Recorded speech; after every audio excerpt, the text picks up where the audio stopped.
Hi friends, this is Mrs Anand. இன்றைக்கி நம்ம பார்க்க போகிறது வந்து ஊழி மீன் குழம்பு. நான் வந்து ஒரு வெஜிடேரியனுங்க. ஆனால் என் பையனுக்காண்டி நான் நான்வெஜ் செய்ய கற்றுக்கிட்டேன்.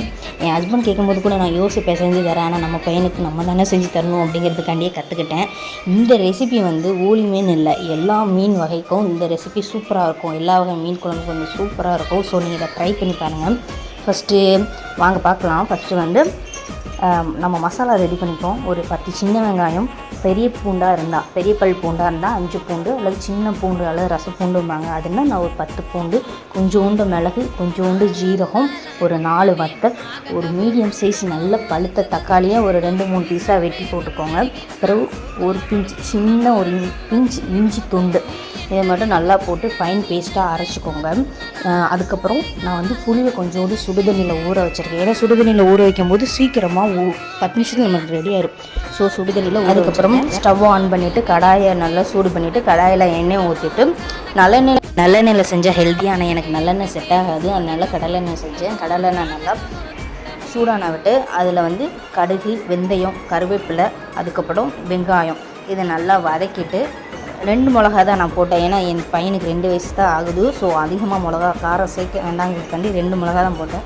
நீங்கள் ஒரு 3-4 மிளகா போட்டாலும் சூப்பராக இருக்கும். ஏன்னா மீன் குழம்புக்கு வந்து புளிப்பும் காரமும் அதிகமாக இருந்தால் தான் நல்லாயிருக்கும். ஸோ அதனால் பிறகு நல்லா பழுத்த தக்காளி 2 தக்காளியை நல்லா வெட்டி போட்டு அதை ஃபஸ்ட் மூடி வச்சுருங்க. மூடி வச்சாலே தக்காளி நல்லா குழஞ்சிரும். நம்ம போட்டு கிண்டிக்கிட்டு இருக்க வேண்டாம். நல்லா எண்ணெய் பிரிஞ்சாவிட்டு தக்காளி பாருங்கள் குழஞ்சி எண்ணெய் பிரிஞ்சாவிட்டு நம்ம ரெடி பண்ண மசாலாவை சேர்த்துக்கலாம். இந்த மசாலாவோட கொஞ்சம் ஒரு 1/2 ஸ்பூன் வந்து வத்தப்பொடி சேர்த்துக்கலாம். ஏன்னா நான் பையனுக்கு கொடுக்குறனால வத்தப்பொடி சேர்க்கலாம். ஆனால் நீங்கள் வத்தப்பொடி சேர்த்துக்கோங்க. வத்தப்பொடி சேர்த்து நல்லா கொதிச்சா விட்டு அந்த மசாலா வாசம் போனா விட்டு நம்ம ரெடி பண்ணி வச்சுருக்க புளியை நல்லா கரைச்சி சேர்த்துக்கணும். புளியும் நல்லா கொதித்து புளி வாசம் போனா விட்டு அதுக்கப்புறம் நான் கொஞ்சோண்டு தேங்காய் அரைச்சி நல்லா தேங்காய் பாலை மட்டும் அதில் விட்டுட்டேன்.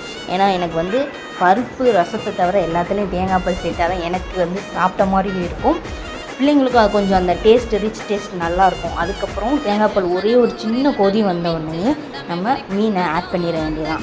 மீனை ஆட் பண்ணிவிட்டு கரெக்டாக 10 நிமிஷத்தில் நம்ம வந்து அடுப்பை ஆஃப் பண்ணிடணும். இல்லாட்டி மீன் எல்லாம் உடஞ்சிரும்.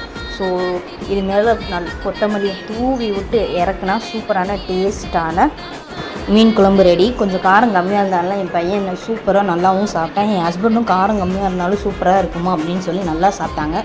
நீங்களும் உங்கள் வீட்டில் ட்ரை பண்ணி பாருங்கள். ஸோ நம்ம சேனலை சப்ஸ்கிரைப் பண்ணிக்கோங்க. பாய், தேங்க்யூ.